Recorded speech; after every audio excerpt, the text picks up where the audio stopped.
Radhe classes rings की online कक्षा में आपका स्वागत है। हाँ, तो प्यारे विद्यार्थियों, मैं समझा रहा था मादा पशुओं में पाए जाने वाली जो ओवरी है, जिसे हम प्राइमरी सेक्स ऑर्गन बोलते हैं, जिसके द्वारा ओवम का निर्माण होता है और साथ ही कुछ हार्मोन्स का निर्माण होता है, जैसे ईस्ट्रोजन, प्रोजेस्टेरोन व रिलैक्सिन। ये 3 प्रकार के हार्मोन इस ओवरी से पैदा होते हैं। तो ये अंतःस्रावी ग्रंथि भी है और इससे ओवम प्रोड्यूस होता है, तो ये एक बहिस्रावी ग्रंथि भी है। इस प्रकार ये अंडाशय या ओवरी एक मिश्रित या विषम स्रावी ग्रंथि है। और शुरू से जैसे मैंने बताया, ये मस्तिष्क है। मस्तिष्क में हाइपोथैलेमस स्थित है और ये पीयूष ग्रंथि है। तो हाइपोथैलेमस एक प्रकार की अंतःस्रावी ग्रंथि है जो शरीर में 7 होती हैं अंतःस्रावी ग्रंथियाँ।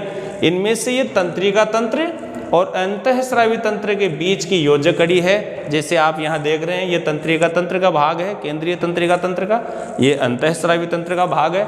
इन दोनों के बीच की योजक कड़ी क्या है? हाइपोथैलेमस। और मैं आपको बता दूं कि ये भूख, प्यास, ताप, निद्रा, आलस्य आदि का नियमन भी करता है। ये हाइपोथैलेमस भूख, प्यास, ताप, निद्रा, आलस्य आदि का नियमन भी अपने शरीर में करता है, ये हाइपोथैलेमस। फिर देखिए, ये हाइपोथैलेमस एक प्रकार का सिग्नल स्रावित करता है, जो मैं पहले बता चुका हूं, जिसका नाम है GnRH, गोनाडोट्रोपिन रिलीजिंग हार्मोन। ये पीयूष ग्रंथि पे आता है और पीयूष ग्रंथि की अग्रपाली से ये स्रावित करवाता है गोनाडोट्रोपिन। और गोनाडोट्रोपिन में FSH और LH दोनों आते हैं, जैसे मैं पहले बता चुका हूं। FSH प्राइमरी फॉलिकल को स्टिमुलेट करते करते सेकेंडरी फॉलिकल, टर्शियरी फॉलिकल और फिर ग्राफियन फॉलिकल में मैच्योर कर देती है। और इस ग्राफियन फॉलिकल में क्या बन जाता है? ओवम। ओवम बनता है। और देखिए, इस ओवम के चारों ओर ग्रेनुलोसा कोशिकाएं हैं और परिधीय परत जो है वो किसकी है? थीका कोशिकाओं की। थीका कोशिकाओं से क्या निकलता है भाई? ईस्ट्रोजन। और ईस्ट्रोजन का मतलब मैं पहले बता चुका हूँ, ईस्ट्रस को जनरेट करने वाला, हीट पैदा करने वाला हार्मोन है, जिससे पशु हीट में आते हैं। फिर ईस्ट्रोजन की सांद्रता जैसे रक्त में बढ़ती है तो पॉजिटिव फीडबैक मिलता है हाइपोथैलेमस को। फिर ये वापस से सिग्नल पीयूष ग्रंथि को देता है, फिर इससे वापस ये दोनों हार्मोन निकलते हैं। अब की बार FSH जो हार्मोन निकला, इसको ग्रेनुलोसा कोशिकाओं का जो इनहिबिन हार्मोन है, जो इनहिबिन हार्मोन किससे निकला? ग्रेनुलोसा कोशिकाओं से। इस इनहिबिन हार्मोन ने क्या किया? इस FSH को क्या कर दिया? ब्लॉक कर दिया। तो इनहिबिन FSH को ब्लॉक कर देता है, जिससे अन्य फॉलिकल की ग्रोथ नहीं हो पाती। जबकि जो पहले से मैच्योर ग्राफियन फॉलिकल है, उसमें जो बना हुआ जो अंडा है या डिंब है, ओवम है, इसको बाहर निकालना है, तो वो अब काम कौन करता है? ये ल्यूटिनाइजिंग हार्मोन। अब की बार ये ल्यूटिनाइजिंग हार्मोन इस ग्राफियन फॉलिकल को रप्चर करता है और क्या बाहर निकालता है? ओवम। इस घटना को हम बोलते हैं ओवुलेशन। तो ओवुलेशन के लिए जिम्मेदार कौन है? LH। तो याद कराने के लिए मैंने बोला, जैसे ही आया ल्यूटी, ग्राफियन फॉलिकल फूटी, फिर फूटने से बाहर निकला ओवम, जो कि क्या होता है? एक्चुअली सेकेंडरी oocyte होती है। जबकि मेर व बीच में, घोड़ी व कुतिया में, ये सेकेंडरी oocyte न होकर क्या होती है? प्राइमरी oocyte का ही ओवुलेशन होता है। तो ओवम बनाने के लिए जिम्मेदार है FSH और ओवम को बाहर निकालने के जिम्मेदार है LH। अब देखिए आगे, जिस जगह से अंडा बाहर निकला तो वहाँ टूट फूट तो होगी। जब इतनी बड़ी जगह से कोई चीज़ विच्छेदित हो रही है, अंग बाहर निकल रहा है, तो उस जगह टूट फूट हुई, तो वहाँ छोटी छोटी रक्त वाहिनियों में से रक्त रिसकर बाहर आ जाता है और वहाँ पर क्या इकट्ठा हो जाता है भाई मेरे? ब्लड इकट्ठा हो जाता है। यानी यहाँ क्या इकट्ठा हो जाता है? रक्त इकट्ठा हो जाता है। और इस ग्राफियन फॉलिकल में ओवा बाहर निकलने के बाद जहाँ ब्लड इकट्ठा हुआ, इस रचना को अब हम बोलते हैं कार्पस हीमोरेजिकम। कार्पस हीमोरेजिकम बोलते हैं इसको। फिर जहां ब्लड इकट्ठा हुआ, वहां पर इसी ल्यूटिनाइजिंग हार्मोन के प्रभाव में एक वर्णक होता है, जिसका नाम है ल्यूटीन। इसके नाम में भी छुपा हुआ है ल्यूटिनाइजिंग हार्मोन। अर्थात ये उस ल्यूटीन पिगमेंट को, और ल्यूटीन पिगमेंट अपने शरीर में पाए जाने वाला वो पिगमेंट है जो कैसा रंग प्रदान करता है? पीला रंग प्रदान करता है, येलो कलर। तो पीले रंग प्रदान करने वाले इस ल्यूटीन को यहाँ जमाना शुरू करता है। कौन? ये ल्यूटिनाइजिंग हार्मोन। तो धीरे धीरे ये कार्पस हीमोरेजिकम किस में बदल जाती है? कार्पस ल्यूटियम में, कार्पस ल्यूटियम में, Cl में, जिसे हम शॉर्ट में क्या कहते हैं? Cl, corpus luteum. तो इस ल्यूटीन पिगमेंट के कारण इस कार्पस ल्यूटियम का रंग कैसा होगा भाई? पीला, क्योंकि ल्यूटीन पिगमेंट का रंग भी होता है पीला। और बताइए कार्पस हीमोरेजिकम का रंग कैसा होगा? लाल। क्यों? क्योंकि ब्लड का रंग क्या होता है? लाल। किसके कारण? हीमोग्लोबिन के कारण।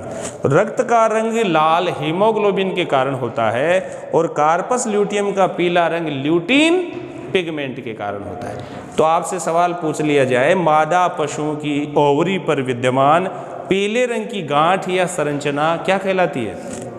Cl, corpus luteum. लाल रंग की संरचना बोले तो क्या कहलाती है? Cl। अब देखिए, एक हार्मोन तो ईस्ट्रोजन निकला, दूसरा हार्मोन इनिबिन निकला, ये सब ओवरी से निकले। अब तीसरा हार्मोन इस कार्पस ल्यूटियम से निकलता है भाई। किससे निकलता है? इसी कार्पस ल्यूटियम से निकलता है और उस हार्मोन का नाम है प्रोजेस्टेरोन। तो इसके नाम में क्या छुपा हुआ? प्रो का मतलब पहले ही चाहिए जेस्टेशन के लिए, जेस्टेरोन का मतलब जेस्टेशन यानी गर्भावधि। गर्भावधि बनाए रखने के लिए अर्थात प्रेगनेंसी को मेंटेन करने के लिए इसकी जरूरत होती है प्रोजेस्टेरोन की। और ये किससे स्रावित होता है? कार्पस ल्यूटियम से। और कार्पस ल्यूटियम है कहाँ? ओवरी के ऊपर ही तो है। इसलिए जब ये कहा जाए ना ओवरी से स्रावित होता है तो वो भी सही बात है, लेकिन ओवरी की किस चीज से? कार्पस ल्यूटियम से स्रावित होता है प्रोजेस्टेरोन। और इस प्रोजेस्टेरोन का देखो क्या काम है? प्रोजेस्टेरोन का काम है प्रेगनेंसी को मेंटेन करना, पहला काम ये। फिर दूसरा काम है यूटेराइन मिल्क का स्राव करना। यूटेराइन मिल्क का स्राव इसीलिए किया जाता है इसके द्वारा कि यूट्रस में अगर आने वाले समय में कोई फीटस आ जाए या एम्ब्रियो आ जाए, भ्रूण आ जाए यूट्रस की दीवार के चिपकने के लिए, तो उस भ्रूण को पोषण प्रदान हो सके। मिल्क के नाम से लग रहा है, मिल्क एक पोषक पदार्थ है, तो आपको समझना चाहिए यूटेराइन नाम इसीलिए लगा है कि यूट्रस की आंतरिक भित्ति जो एंडोमेट्रियम है, इस पर उस एम्ब्रियो को चिपकना है तो उस एम्ब्रियो को भी ऊर्जा चाहिए, पोषण चाहिए। तो उसको पोषण प्रदान करने के लिए इस यूटेराइन मिल्क का स्राव होता है यूट्रस की भित्ति के द्वारा। किसके प्रभाव में? प्रोजेस्टेरोन हार्मोन के प्रभाव में। ये प्रोजेस्टेरोन हार्मोन तीसरा एक काम और करता है, यूटेराइन ग्रोथ करता है, यूट्रस की वृद्धि करता है। अर्थात एम्ब्रियो छोटा सा है, फिर धीरे धीरे वो फीटस बनेगा, बड़ा होता जाएगा 9-10 महीने गर्भावधि में, तो वो तो बड़ा होता जाएगा, तो उसके अनुपात में उस यूट्रस को भी तो बड़ा होना पड़ेगा। तो यूट्रस की ग्रोथ यानी उसको भी बड़ा बनाते रहता है कौन? ये प्रोजेस्टेरोन हार्मोन। तो ये तीन मुख्य काम है इसके प्रोजेस्टेरोन के। लेकिन अब क्या होता है, जैसे कि पता चले खुद पशु को कि वो प्रेग्नेंट नहीं है, वो किस दिन पता चलता है? 16वें दिन। ईस्ट्रस साइकिल की लेंथ, ईस्ट्रस साइकिल की लेंथ गाय भैंस में 21 दिन होती है। गाय भैंस में 21 दिन होती है, बकरी में कितनी? 20 दिन होती है। बकरी में 20 दिन, शीप में 17 दिन। देखो याद रखने का सब, शीप में 17 दिन। अपने को इस पर नहीं जाना है, आगे अलग टॉपिक में समझाएंगे, लेकिन ध्यान रखिए गाय भैंस के बारे में हम समझा रहे हैं। तो कितने दिन है? 21 दिन। उसकी ईस्ट्रस की लेंथ कितनी है, यानी मध्य चक्र की अवधि 21 दिन। तो उसमें से 16वें दिन की बात कर रहे हैं। जैसे 16वां दिन होता है, यूट्रस की जो आंतरिक दीवार है ये महसूस करती है कि मैं प्रेग्नेंट हूँ या नहीं। अगर उसमें एम्ब्रियो चिपक गया, अगर वो प्रेग्नेंट है, तो ये प्रोजेस्टेरोन लगातार बना रहेगा, क्योंकि फिर तो प्रेगनेंसी में इसकी जरूरत पड़ने वाली है। इसलिए 16वें दिन जब यूट्रस को पता चला कि वो प्रेग्नेंट है, तो फिर ये प्रोजेस्टेरोन पूरी प्रेगनेंसी के दौरान ही लगातार बने रहता है। लेकिन यूट्रस को पता चल गया 16वें दिन कि वो नॉन प्रेग्नेंट है। क्या है? अब की बार मान लीजिए उसको पता चला कि नॉन प्रेग्नेंट है, अर्थात उस यूट्रस में कोई भी एम्ब्रियो आकर नहीं चिपका है। ऐसी स्थिति में बताइए प्रोजेस्टेरोन की जरूरत है क्या? अब प्रोजेस्टेरोन की जरूरत नहीं है हमें। किसको मेंटेन करना है? जब प्रेगनेंसी है ही नहीं तो किसको मेंटेन करना? तो ये लगातार निकलता रहेगा तो फिर आगे वाली मध्य चक्र है, आगे वाली ईस्ट्रस साइकिल शुरू नहीं होगी। प्रोजेस्टेरोन हीट साइकिल को ब्लो कर लेता है। ध्यान रखिए, हीट पैदा करने वाला हार्मोन कौन है? ईस्ट्रोजन। और हीट को दबाने वाला हार्मोन कौन है? प्रोजेस्टेरोन। तो ये जब तक निकलता रहेगा अगली हीट भी नहीं आएगी। तो इसीलिए क्या होता है, यूट्रस को जैसे ही पता चलता है 16वें दिन कि वो नॉन प्रेग्नेंट है, तो वे स्वयं इस यूट्रस की भित्ति के द्वारा एक हार्मोन स्रावित होता है जिसका नाम है PGF2 अल्फा। नॉन प्रेग्नेंट होने की स्थिति में यूट्रस की आंतरिक भित्ति से एक हार्मोन स्रावित होता है जिसका नाम है PGF2 अल्फा। अब इसका काम क्या है? इसका काम है, इसको पता है भाई प्रोजेस्टेरोन को खत्म करना है, तो प्रोजेस्टेरोन को खत्म करने के लिए इसके मालिक को खत्म करना पड़ेगा। ये कहाँ से निकल रहा है? Cl से।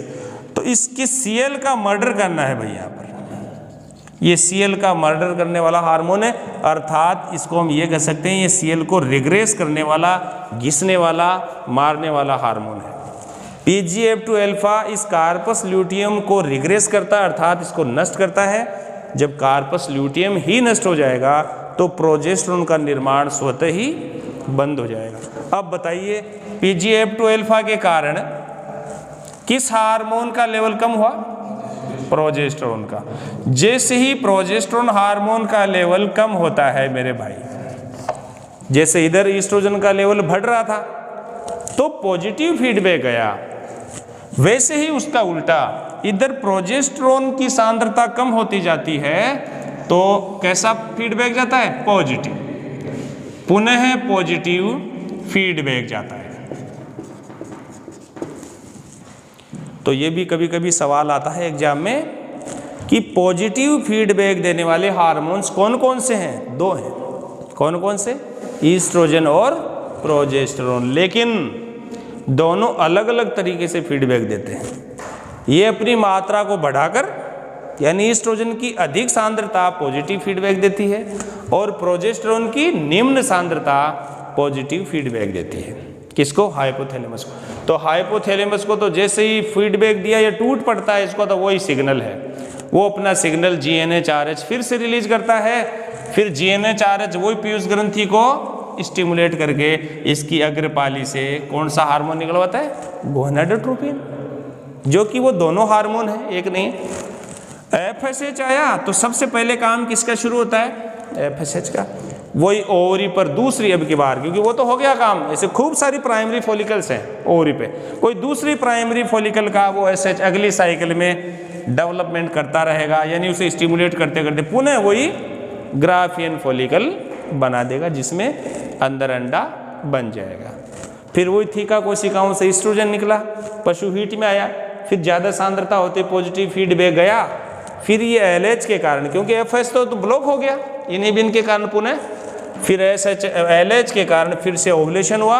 और मान लीजिए जो ओवम बाहर निकला, फर्टिलाइजेशन के लिए उसे क्या चाहिए? शुक्राणु। सामान्यतः अंडे की जीवन काल, गाय भैंस में अंडे का जीवन काल होता है 6 से 12 घंटे, जबकि शुक्राणु की जीवन काल कितनी होती है? कितना होता है? लगभग 48 से 72 घंटे, जबकि घोड़े में ज़्यादा 3-5 दिन तक होता है। आपको ध्यान रखना, अंडे की जो लाइफ स्पान है, जीवन काल 6 से 12 घंटे, शुक्राणु का लगभग 48 घंटे, 2 दिन। तो इस ओवम को इस 6 से 12 घंटे की अवधि में, जब तक वो डेड नहीं होता, तब तक कोई शुक्राणु मिल गया या कोई स्पर्म मिल गया तो क्या हो जाएगा? निषेचन, फर्टिलाइजेशन। फर्टिलाइजेशन हुआ, उससे जायगोट बना। जायगोट क्या है? निषेचित अंडा होता है जो एक कोशिकीय होता है। शुक्राणु भी एक कोशिकीय है, अंडाणु भी एक कोशिकीय है, लेकिन दोनों क्या है? अयुग्मित है। गुणसूत्रों की संख्या आधी आधी है, क्योंकि गुण शुक्राणु का और अंडाणु का दोनों का निर्माण अर्धसूत्री विभाजन से होता है, इसलिए दोनों अगुणित कोशिकाएं, हैप्लॉइड सेल्स हैं। फिर दोनों मिल जाती हैं तो वो डिप्लॉइड सेल हो जाती है, लेकिन वो सेल एक ही होती है जाइगोट में। फिर जायगोट में 24 घंटे बाद में उसमें विदलन होते हैं, क्लीवेज होते हैं, तीव्र समसूत्री विभाजन होते हैं और धीरे धीरे मोरूला आगे ऐसे ऐसे स्टेज चलते चलते वो एक भ्रूण बनता है। फिर वो भ्रूण 4 से 5 दिन बाद में यूट्रस में आ जाता है और यूट्रस में आकर उसका क्या होता है फिर इम्प्लांटेशन, यानी यूट्रस की आंतरिक भित्ति के वो चिपकता है। और मैं बताया इस यूटेराइन मिल्क से वो पोषण प्राप्त करता है, फिर उस भित्ति के चिपक जाता है। अब देखो भाई, अब भ्रूण आकर यूट्रस की भित्ति के चिपक गया तो कार्पस ल्यूटियम से जो प्रोजेस्टेरोन स्रावित हो रहा है अब की बार, इसको नष्ट करना जरूरी है क्या? नहीं है, क्योंकि अब तो प्रेगनेंसी मेंटेन करना जरूरी है, अब तो यूटेराइन मिल्क का होना भी जरूरी है, अब तो यूट्रस की ग्रोथ होना भी जरूरी है। इसीलिए अब की बार पूरी प्रेगनेंसी के दौरान इस कार्पस ल्यूटियम का होना जरूरी है। अब आपसे सवाल पूछ लिया जाए, प्रेगनेंसी के दौरान फुल प्रेगनेंसी में यूट्रस ओवरी पे कौन सी संरचना पाई जाती है? Cl पाई जाती है। क्यों पाई जाती है? इससे कौन सा हार्मोन निकलता है? प्रोजेस्टेरोन, जो प्रेगनेंसी मेंटेन करने के लिए जरूरी है। अब आगे वो प्रेगनेंसी वाला टॉपिक पढ़ाएंगे तो आगे और लेंगे।